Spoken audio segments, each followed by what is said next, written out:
ഈശോ മിശിഹായ്ക്ക് സ്തുതിയായിരിക്കട്ടെ. സീറോ മലബാർ സുറിയാനി കത്തോലിക്ക സഭാംഗങ്ങളെ നിങ്ങളോടാണ് പ്രത്യേകമായിട്ട് ഇവിടെ പങ്കുവയ്ക്കാനായിട്ടുള്ളത്. സീറോ മലബാർ സുറിയൻ കത്തോലിക്കർ എന്ന നാമം പ്രാബല്യത്തിൽ വന്നിട്ട് ഏതാനും വർഷങ്ങൾ പിന്നിട്ടു. പക്ഷേ ഇപ്പോഴാണ് അതിനെക്കുറിച്ച് കൂടുതൽ ഗൗരവമായിട്ട് ചിന്തിക്കാനൊക്കെ പലരും തുടങ്ങിയിട്ടുള്ളൂ. മാത്രമല്ല,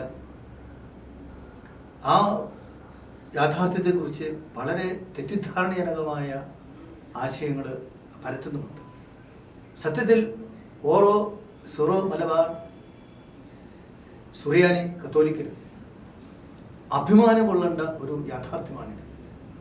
അതിനെക്കുറിച്ച് ശബ്ദം ഓൺലൈനിലൂടെ വളരെ മനോഹരമായ ഒരു വീഡിയോ വന്നിട്ടുണ്ട്. അതിൽ ഒരുപാട് കാര്യങ്ങൾ പറഞ്ഞിട്ടുമുണ്ട്, അതിൽ ചരിത്രപരമായ പരിണാമത്തെക്കുറിച്ചൊക്കെ. പക്ഷേ അതിൽ പ്രത്യേകമായിട്ട് എടുത്തു പറയാത്ത, വ്യക്തമാക്കാത്ത ഒരേ ഒരു കാര്യം മാത്രമാണ് ഞാനിവിടെ പറയാനായിട്ട്, പങ്കുവയ്ക്കാനായിട്ട് ആഗ്രഹിക്കുക. ആമുഖമായിട്ട് ആദ്യം തന്നെ ഒരു കാര്യം നമ്മൾ അടിസ്ഥാനപരമായിട്ട് ഓർത്തിരിക്കണം. ചരിത്രത്തിൻ്റെ ഗതിയിൽ സംഭവിക്കുന്ന യാഥാർത്ഥ്യങ്ങളെ ഇന്നത്തെ സാഹചര്യത്തിൽ അന്ധമായിട്ട് വിമർശിച്ചിട്ട് കാര്യമില്ല.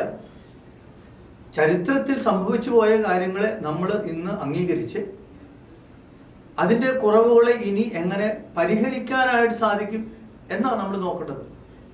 സത്യത്തിൽ സീറോ മലബാർ സിറിയൻ കത്തോലിക്കർ എന്ന് പറയുമ്പോൾ അതാണ് സംഭവിച്ചിട്ടുള്ളത്. ആഗോള കത്തോലിക്ക സഭയുടെ ചരിത്രത്തിലും ഭാരത സഭാ ചരിത്രത്തിലും കേരള സഭാ ചരിത്രത്തിലും സംഭവിച്ചു പോയിട്ടുള്ള ചരിത്രത്തിൻ്റെ ഗതിയിലെ ഒരു വ്യക്തമായ, കൃത്യമായ, ഭാവാത്മകമായ അഭിമാനം കൊള്ളേണ്ട ഒരു യാഥാർത്ഥ്യമാണ് സീറോ മലബാർ സുറിയാനി കത്തോലിക്കർ എന്ന ആ പേര്. ചരിത്രത്തിൻ്റെ ഗതിയെ നമ്മൾ അംഗീകരിക്കേണ്ടതുണ്ട് എന്നുള്ളത് പെട്ടെന്നൊന്ന് മനസ്സിലാക്കാൻ വേണ്ടി ഒരു ചെറിയ ഉദാഹരണം കൂടി. ഒരിക്കൽ കുട്ടനാട്ടുകാരനായ ഒരാൾ ഹൈറേഞ്ചിൽ പോയി. തിരിച്ചു വന്നപ്പോൾ അദ്ദേഹം പറയുകയാണ്, ഈ ഹൈറേഞ്ചുകാർക്ക് ഒരു ബോധമെന്ന് പറയണതില്ല, റോഡ് പണിയാൻ പോലും അറിയത്തില്ല, എന്തൊരു കഷ്ടമാണ് നോക്കണം.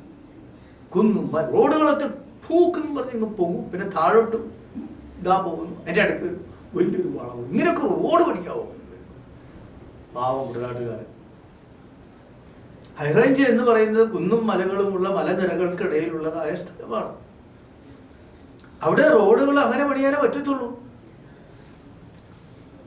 വേറെ എങ്ങനെയാണ് പണിയുന്നത്? ആ ഭൂമിശാസ്ത്രത്തെ, സാഹചര്യത്തെ അംഗീകരിച്ചുകൊണ്ട് ആ രീതിയിൽ അവിടെ റോഡ് പണിതു. ഇതുപോലെ തന്നെ ഹൈറേഞ്ചുകാരൻ കുട്ടനാടിൽ പോയപ്പോൾ കുട്ടനാടിനെ കുറിച്ച് പറഞ്ഞു, എന്നാ മനുഷ്യരാണ്, നേരെ ഇവർ റോഡ് പണിയാൻ പോലും അറിയില്ല. പാലങ്ങൾ, എന്തോറും പാലങ്ങൾ, അത് പാലങ്ങളൊക്കെ എങ്ങനെയാണ് കുന്നുപോലെയാണ് പണിത് വെച്ചിട്ടുള്ളത്. കുട്ടനാട് എന്ന് പറയുന്നത് വെള്ളത്തിൽ മുങ്ങിക്കിടക്കുന്ന സ്ഥലമാണ്. അവിടെ ഒരുപാട് റോഡുകളൊക്കെ പുതിയതായിട്ട് വന്നെങ്കിലും ഇപ്പോഴും വഞ്ചിയിലൂടെയുള്ള ഗതാഗതമുണ്ട്. വഞ്ചികൾക്ക് കടന്നു പോകാനുള്ള സൗകര്യം ഉണ്ടായിരിക്കണം. അതുകൊണ്ട് പാലങ്ങൾക്ക് പൊക്കം കൂടുതലുണ്ടാകും. അത് മനസ്സിലാക്കാനായിട്ട് സാധിക്കണം. അല്ലാതെ അന്ധമായിട്ട് കുട്ടനാട്ടുകാർക്ക് റോഡ് പണിയാൻ അറിയാവോ, ഹൈറേഞ്ചുകാർക്ക് റോഡ് പണിയാൻ അറിയാവോ എന്ന് വിമർശിച്ചുകൊണ്ട് നടന്നാൽ പറയുന്നവരും വിമർശിക്കുന്നതിന് ബോധമില്ലെന്ന് ഞാൻ പറയുള്ളൂ. അതുപോലെ തന്നെയാണ് അക്ഷരാർത്ഥത്തിൽ ഞാൻ പറയും. സീറോ മലബാർ സുറിയാനി കത്തോലിക്കർ എന്ന് പറയുമ്പോൾ ചരിത്രത്തിൻ്റെ ആ ഗതിയിൽ സംഭവിച്ചു പോയിരിക്കുന്ന യാഥാർത്ഥ്യമാണ്. അതിൽ പെട്ടെന്ന് മനസ്സിലാക്കാൻ സാധിക്കുന്ന ഒരു കാര്യം, മലബാർ എന്ന് പറയുമ്പോൾ ഇതെന്തോ മലബാറിലുള്ളവരാണ്. മലബാർ എന്ന വാക്ക് അവിടെ ഉപയോഗിച്ചിട്ടുള്ളത് ഇന്നത്തെ മലബാർ എന്നുള്ള അർത്ഥത്തിലല്ല. ഈ ആശയത്തെക്കുറിച്ച് ഞാൻ നേരത്തെ പറഞ്ഞ വീഡിയോയിൽ പറയുന്നുണ്ട്. ആ കാലഘട്ടത്തിൽ മലബാർ എന്ന് പറയുമ്പോൾ മംഗലാപുരം മുതൽ കന്യാകുമാരി വരെയുള്ള ആ സ്ഥലത്തെക്കുറിച്ചാണ് പറയുന്നത്. അല്ലാതെ ഇപ്പോൾ കേരളത്തിൻ്റെ പശ്ചാത്തലത്തിൽ മലബാർ എന്ന് പറയുമ്പോൾ പക്ഷേ പാലക്കാട് പിന്നെ വടക്കോട്ടുള്ള സംസ്ഥാനങ്ങളാണ്. അതിപ്പോഴത്തെ സാഹചര്യത്തിലാണ്. പക്ഷേ മലബാർ എന്ന വാക്ക് അവിടെ ഉപയോഗിച്ചിട്ടുള്ളത് ഈ സാഹചര്യത്തിലല്ല, ഇതിൻ്റെ പശ്ചാത്തലത്തിലല്ല. മംഗലാപുരം മുതൽ കന്യാകുമാരി വരെയുള്ള ആ വലിയ ഭൂപ്രദേശത്തെ ഉൾക്കൊണ്ടുകൊണ്ടാണ് മലബാർ എന്ന് പറയുന്നത്. ഇനി സീറോ മലബാർ എന്ന് പറയുമ്പോൾ സീറോ എന്ന വാക്ക് സിറിയ എന്ന രാജ്യവുമായിട്ട് യാതൊരു ബന്ധവുമില്ല. അതാണ് പ്രത്യേകം ഓർത്തിരിക്കേണ്ട ഒരു കാര്യം. അത് സുറിയാനി ഭാഷയുമായിട്ടാണ് അതിൻ്റെ ബന്ധം. സുറിയാനി ഭാഷയുമായിട്ട്. ഇന്ന് സുറിയാനി ഭാഷ അറിയുന്നവർ അധികം പേരില്ല, ശരിയാണ്. അതേസമയം ഇപ്പോൾ പുതിയൊരു ഉണർവ് കാണാൻ സാധിക്കും. ഈശോ മിശിഹ സംസാരിച്ച ഭാഷ എന്ന നിലയ്ക്ക് തിരുവചനങ്ങളെ, വിശുദ്ധ ഗ്രന്ഥത്തെ കൂടുതൽ ആഴമായിട്ട് മനസ്സിലാക്കാൻ ഏറ്റവും സമ്പന്നമായ ആരാധനാക്രമം സുറിയാനി ഭാഷയിലായതുകൊണ്ട് ആരാധനാക്രമത്തെ മനസ്സിലാക്കുന്നതിന് വേണ്ടി ഇന്ന് സുറിയാനി ഭാഷ പലരും പഠിച്ചു വരുന്നുണ്ട്. അതേസമയം നമ്മൾ ആ കാലഘട്ടത്തിലേക്ക് നോക്കുമ്പോൾ ലോകത്തിൻ്റെ നാനാഭാഗങ്ങളിലും യഹൂദര് കച്ചവടത്തിൽ മുൻപന്തിയിലായിരുന്നു.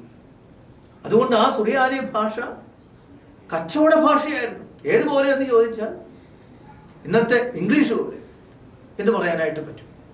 അല്ലെങ്കിൽ ഭാരതത്തിൽ ഇന്ത്യയുടെ പശ്ചാത്തലത്തിൽ പറയുകയാണെങ്കിൽ പൊതുവെ ഹിന്ദി ഭാഷ ഇന്ത്യയുടെ ഭാഷ എന്ന നിലയ്ക്ക് നമ്മൾ സ്വീകരിച്ചിട്ടുള്ളതാണ്. അതും വളർന്നു വന്നിട്ടുള്ള അധികം കാലമായിട്ടില്ല എന്നും കൂടി നമ്മൾ ഓർത്തേക്കണം. തോമസ് ലീഹ വന്ന കാലത്ത് ഹിന്ദി ഭാഷ ഇവിടെ പ്രബലമായി നിൽക്കുന്നൊരു ഭാഷയല്ല. അത് മനസ്സിൽ വെച്ചേക്കണം. ഇനി അത് കുറച്ചും കൂടി കൂടുതൽ ആഴമായിട്ട് നമ്മൾ മനസ്സിലാക്കാൻ നടപടി പുസ്തകത്തിൽ 2-ാമത്തെ അധ്യായത്തിൽ 9 മുതൽ 11 വരെയുള്ള വാക്യങ്ങളിലേക്ക് പോകണം.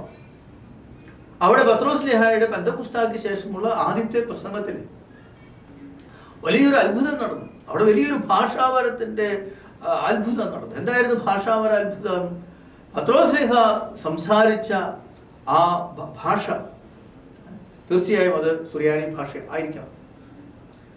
ലോകത്തിൻ്റെ നാനാഭാഗങ്ങളിലും വന്ന യഹൂദർ അവിടെ ജെറുസലേമിലുണ്ടായിരുന്നു.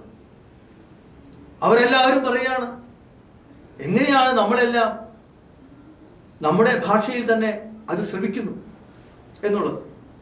അവിടെ പ്രത്യേകം 9-ാമത്തെ നമ്പറിൽ പാർത്തിയാക്കാർ എന്ന് പറയുന്നുണ്ട്. 11-ാമത്തെ നമ്പറിൽ അറേബ്യ എന്ന് പറയുന്നുണ്ട്. ഏതാണ് ഈ അറേബ്യയും പാർത്തിയും ഒക്കെ? പാർത്തിയ എന്നുള്ളത് നമ്മൾ ആ കാലഘട്ടത്തിലെ ഭൂപടത്തിലേക്ക് നമ്മൾ നോക്കുമ്പോൾ ഇന്റർനെറ്റിലൂടെ നോക്കിയാൽ കാണാൻ സാധിക്കും. ഇന്നത്തെ വടക്കേ ഇന്ത്യയും പാകിസ്ഥാനും അഫ്ഗാനിസ്ഥാനും പിന്നെ മറ്റ് ഭൂപ്രദേശങ്ങളിലെ കുറച്ച് സ്ഥലങ്ങൾ കൂടി ചേർന്ന് കിടക്കുന്ന ഒരു സ്ഥലമാണ് പാർഥ്യ എന്ന് പറയുന്നത്. മറ്റൊരു വാക്കിൽ പറഞ്ഞാൽ റോമ സാമ്രാജ്യത്തിന് പുറമെ അന്ന് പേർഷ്യൻ സാമ്രാജ്യമാണ് ഉണ്ടായിരുന്നത്. അത് കഴിയുമ്പോൾ പാർഥ്യ സാമ്രാജ്യമാണ്. അതേസമയം പാർഥിയയുടെ ഭാഗവും പേർഷ്യൻ ഭാഗവും എല്ലാം കൂടി ഉൾക്കൊള്ളുന്ന ആ ഒരു ഭൂപ്രദേശത്തിനാണ് അറേബ്യ എന്ന് പറയുന്നത്. ഇന്ന് നമ്മൾ പറയുന്ന സിറിയയോ ഇറാനോ ഇറാഖോ അഫ്ഗാനിസ്ഥാനോ പാകിസ്ഥാനോ ഒന്നും അന്നില്ലായിരുന്നു എന്ന് നമ്മൾ പ്രത്യേകം ഓർക്കണം. ഇനി ഒരു പടി കൂടി കടന്ന് അത് മനസ്സിലാക്കണമെങ്കിൽ തോമസ് ലീഹായുടെ പ്രേക്ഷിത പ്രവർത്തനവുമായിട്ട് ബന്ധപ്പെട്ട് വേണം നമ്മൾ മനസ്സിലാക്കാൻ. തോമസ് ലീഹ ആദ്യം സുവിശേഷ പ്രഘോഷണത്തിനായിട്ട് അന്നത്തെ ഭാരതത്തിലേക്ക് വന്നത് കരമാർഗമാണ്. അന്ന് പ്രബലമായി നിന്നിരുന്ന സിൽക്ക് റൂട്ട് ഉണ്ടായിരുന്നു എന്ന് നമ്മൾ മറക്കരുത്. ബത്ലഹേമിലേക്ക് പൂജരാജാക്കന്മാർ അല്ലെങ്കിൽ പണ്ഡിതരെ പോയത് ഭാരതത്തിൽ നിന്നാണെന്ന് പൊതുവെ അംഗീകരിക്കപ്പെട്ട് നിൽക്കുന്ന ഒരു കാര്യമാണ്. ആ വഴിയിലൂടെ തന്നെയാണ് തോമസ് ലീഹ കരമാർഗം വന്നിട്ടുള്ളത്. എവിടേക്കാണ് തോമസ് ലീഹ പോയത്? സുറിയാനിക്കാരുള്ളവർ ഇടത്തേക്ക്, സുറിയാനി ഭാഷ സംസാരിക്കുന്നവർക്ക്, യഹൂദരുടെ ഇടയിലേക്കാണ് പോയത്. പ്രത്യേകം ഓർക്കണം. അങ്ങനെ തോമസ് ലീഹ കരമാർഗം ആദ്യം വന്നപ്പോൾ തോമസ് ലീഹായിൽ വിശ്വാസം സ്വീകരിച്ചവരെല്ലാവരും തന്നെ പൗരസ്ത്യ സുറിയാനി സഭയായി. പൗരസ്ത്യ സുറിയാനി സഭ ഓർക്കണം. പാകിസ്ഥാനിലെ ഇപ്പോഴും ജൂലൈ 3 ആഘോഷിക്കുന്നുണ്ട്. കാരണം അവർ പറയും, ഞങ്ങൾ വിശ്വാസം സ്വീകരിച്ചത് തോമസ് ലീഹായിൽ നിന്നാണ്. ഇന്ന് പാകിസ്ഥാനിലെ ക്രിസ്ത്യാനികൾ എത്തീംകാരായിട്ടാണ് അറിയപ്പെടുന്നത്. പക്ഷേ അവരും ജൂലൈ 3 ആഘോഷിക്കുന്നു.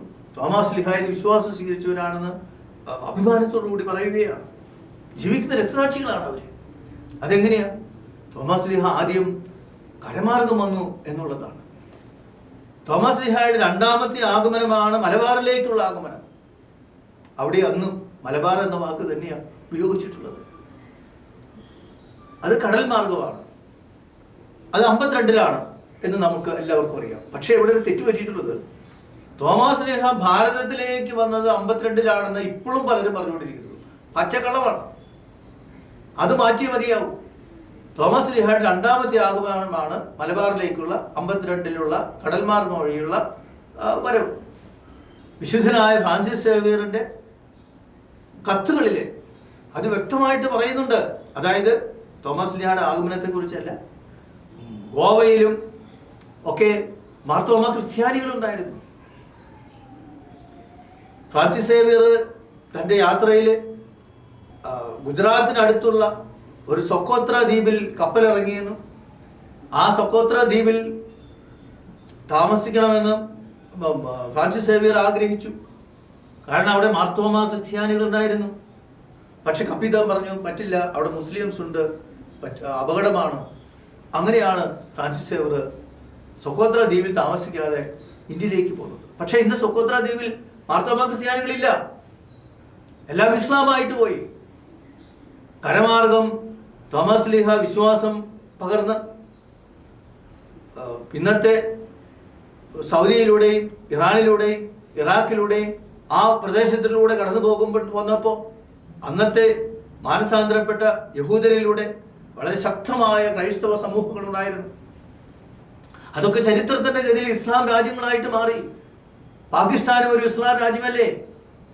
പക്ഷേ നമ്മൾ ആ കാലഘട്ടത്തിലേക്ക് നോക്കുമ്പോൾ മാർത്തോമാസ് ലീഹായിൽ നിന്ന് വിശ്വാസം സ്വീകരിച്ചവര്, മാർത്തോമാസ് ലീഹായിൽ നിന്നും വിശ്വാസം സ്വീകരിച്ച് പൗരസ്ത്യ സുറിയാനി ആരാധനക്രമത്തെ വളർത്തിയെടുത്തവര് അന്നത്തെ പാർഥ്യ സാമ്രാജ്യത്തിലുണ്ടായിരുന്നു, പേർഷ്യ സാമ്രാജ്യത്തിലുണ്ടായിരുന്നു, മലബാറിലും ഉണ്ടായി, ഇന്ത്യയിൽ മൊത്തത്തിലുണ്ടായി. അതാണ് ഗോവയുടെ കാര്യം പ്രത്യേകം ഓർക്കേണ്ടത്. അതുപോലെ വടക്കേ ഇന്ത്യയിലെ പല സ്ഥലങ്ങളെക്കുറിച്ചും സംസാരിക്കാനുണ്ട്. പക്ഷേ ഇവിടുത്തെ പ്രധാനപ്പെട്ട പോയിന്റ് ഇതാണ്: ഓരോ അപ്പസ്തോലനിൽ നിന്ന് വിശ്വാസം സ്വീകരിച്ചതുകൊണ്ട് തോമസ് ലീഹായുടെ നാമത്തിൽ പൗരസ്ത്യ സുറിയാനി ആരാധനക്രമം വളർന്നു വന്നതുകൊണ്ട് സുറിയാനി സഭ എന്ന് പറയുന്നു. അത് രാജ്യത്തിൻ്റെ വിഭജനങ്ങൾക്കനുസരിച്ചില്ല, അതൊക്കെ പിന്നീടുണ്ടായതാണ്. ഇനി കുറേ കാലം കഴിയുമ്പോൾ ഇന്ത്യ എങ്ങാനും വിഭജിക്കപ്പെട്ട് വടക്കേ ഇന്ത്യയും തെക്കേ ഇന്ത്യയായിട്ട് മാറിയാൽ വടക്കേ ഇന്ത്യയിലെ ക്രിസ്ത്യാനികളും തെക്കേ ഇന്ത്യയിലെ ക്രിസ്ത്യാനികളും തമ്മിൽ രണ്ടായിട്ട് മാറുമോ? അല്ലല്ലോ. അപ്പോൾ സുറിയാനി സഭ എന്ന് പറയുമ്പോൾ, സുറ മലബാർ സുറിയാനി കത്തോലിക്കർ എന്ന് പറയുമ്പോൾ ഈ അർത്ഥത്തിൽ അതിനെ മനസ്സിലാക്കണം. അത് മനസ്സിലാക്കാൻ ഏറ്റവും പ്രധാനപ്പെട്ട കാര്യം തോമസ് ലീഹ ആദ്യം വന്നത് കരമാർഗമാണെന്നും രണ്ടാമത് ആണ് കടൽ മാർഗം 52 വന്നതെന്നും നമ്മൾ അംഗീകരിക്കണം. അതുകൊണ്ട് 34 തന്നെ തോമസ് ലീഹ പാകിസ്ഥാനിൽ വന്നുവെന്നാണ് പാകിസ്ഥാന്റെ സഭ ചരിത്രം പറയുന്നത്.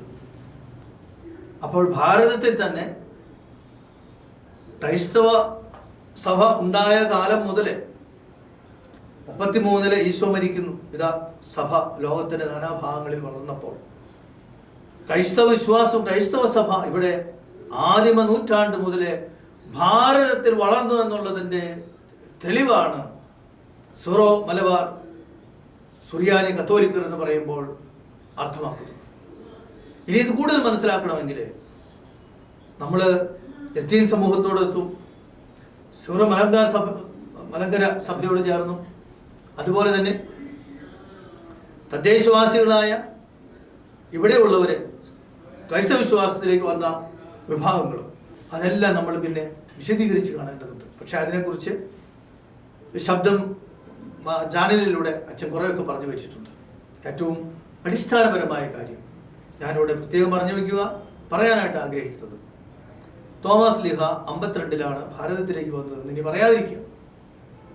തോമസ് ലീഹ ആദ്യം കരമാർഗം വന്നു, രണ്ടാമത്തെ ആഗമനത്തിലൂടെയാണ് മലബാറിലേക്ക് വരുന്നതെന്നും അതുകൊണ്ട് സുറിയാനി ഭാഷയിലൂടെ ആരാധനക്രമം വളർന്നു വന്നതുകൊണ്ട് പൗരസ്ത്യ സുറിയാനി ആരാധനക്രമത്തിലെ അംഗങ്ങളായി എല്ലാവരും സുറിയാനിക്കാരായി.